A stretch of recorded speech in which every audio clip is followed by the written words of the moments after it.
আল্লাহ তুমি দেখো তোমার কাছে এইখানে আল্লাহ তুমি জানো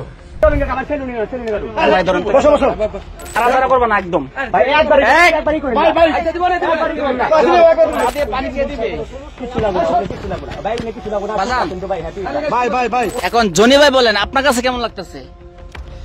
আমার কাছে কি এখন আপনারা যেটা দায়িত্বটা করছেন ঠিক আছে, ওটা আর আমি কি বলুন, আপনি যেটা আগের থেকে আমার কিছু করার জোর অবস্থা করে আমি আটকে রাখা পারবো না। শুনেন, সম্প্রতি সামাজিক যোগাযোগ মাধ্যমে ছড়িয়ে পড়া একটি ভিডিও দেশ জুড়ে তীব্র বিতর্কের জন্ম দিয়েছে।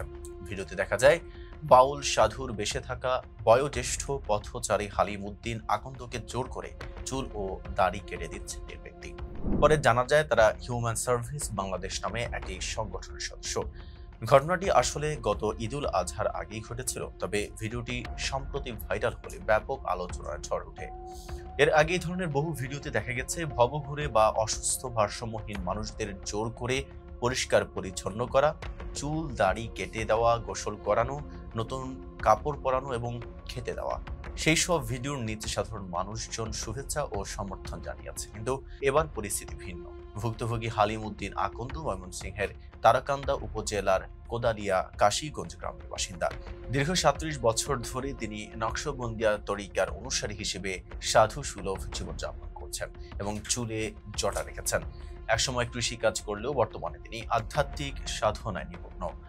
ঘটনার পর থেকে তিনি আতঙ্কে ভুগছেন এবং শারীরিকভাবে অসুস্থ বোধ করছেন বলে জানিয়েছেন পরিবার। তার ছেলে হাবিবুর রহমান জানান, আমরা সামাজিকভাবে অপমানিত হয়েছে, বাবা এখনো মানসিকভাবে বিপর্যস্ত অবস্থায় আছেন। আমরা এই ঘটনার সুষ্ঠু তদন্ত ও দোষীদের দৃষ্টান্তমূলক শাস্তি চাই।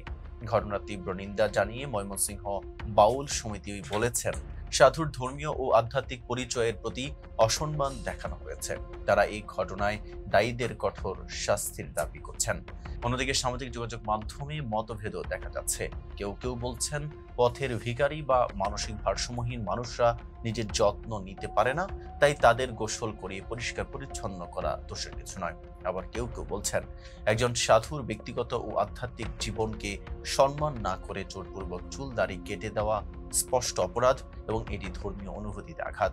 এই প্রশ্ন এখন তীব্র আকার ধারণ করেছে। এ ধরনের মানবিক কাজ আসলেই সেবা নাকি এটি এক ধরনের জবরদস্তি?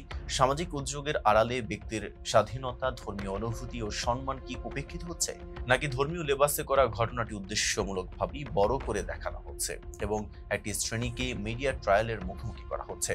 দেশ জুড়ে এই বিতর্ক ক্রমেই জোরালো হচ্ছে। একদিকে মানবিকতার প্রশ্ন, অন্যদিকে ব্যক্তির স্বাধীনতা ও ধর্মীয় মর্যাদার প্রসঙ্গ। উত্তর এখন সময়ের দাবি।